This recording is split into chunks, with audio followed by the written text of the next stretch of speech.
So Steve, thank you for joining us for our Meet the Mayoral Candidates video series. Look, first of all, I'd like to give you 30 seconds to maybe tell people of Rotorua, why you should be re-elected. Well, I just need your support, everybody, to get a second term as Mayor of Rotorua. You've got to have a plan, you've got to have a vision, and then you've got to get that plan moving.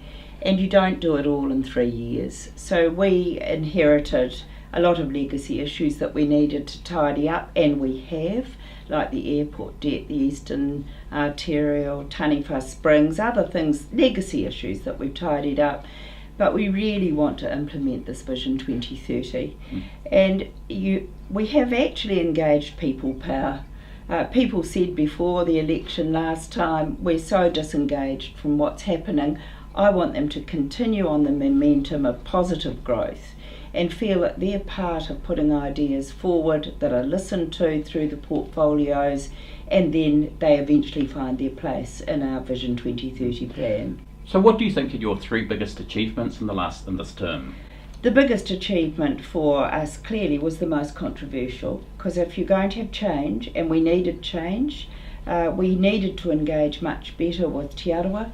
And the Te Arawa partnership model is a legacy issue that I'm going to be particularly proud of.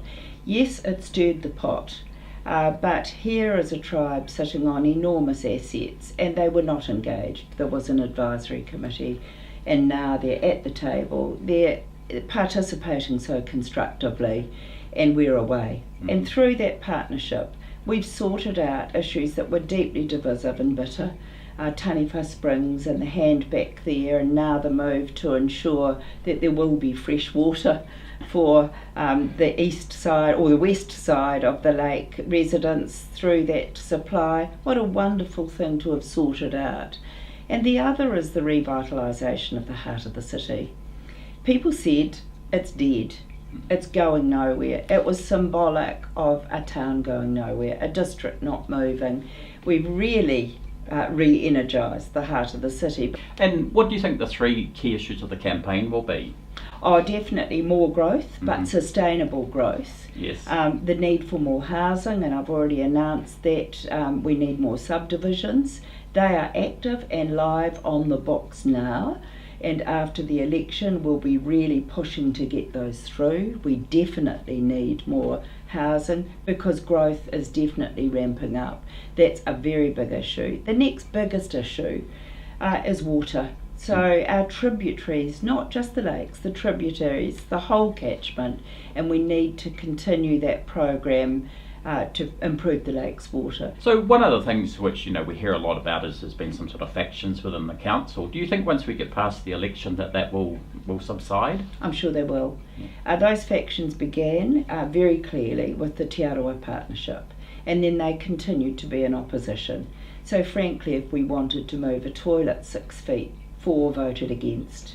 So they voted against anything. They voted against progress, they voted against development, they voted against positive initiatives, but in their heart I know that they felt perhaps these things aren't all entirely bad.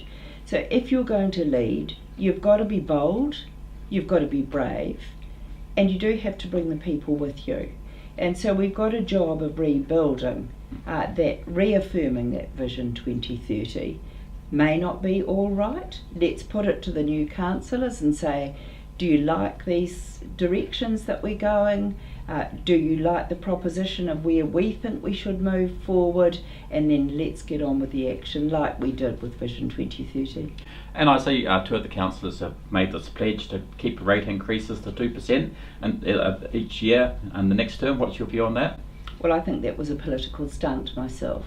If you're responsible, and we inherited a debt that had doubled from 2008 to 2013, one of those councillors was on that council at the time with that debt. It's a stunt to say we'll keep it at 2%. We have said that we will keep rates within local government inflation levels. That's around 2%, surprisingly. And this year they were 1.9, so that's just pure populist politics. Oh, excellent. Look, thank you very much for your time, Steve, and good luck with your campaign.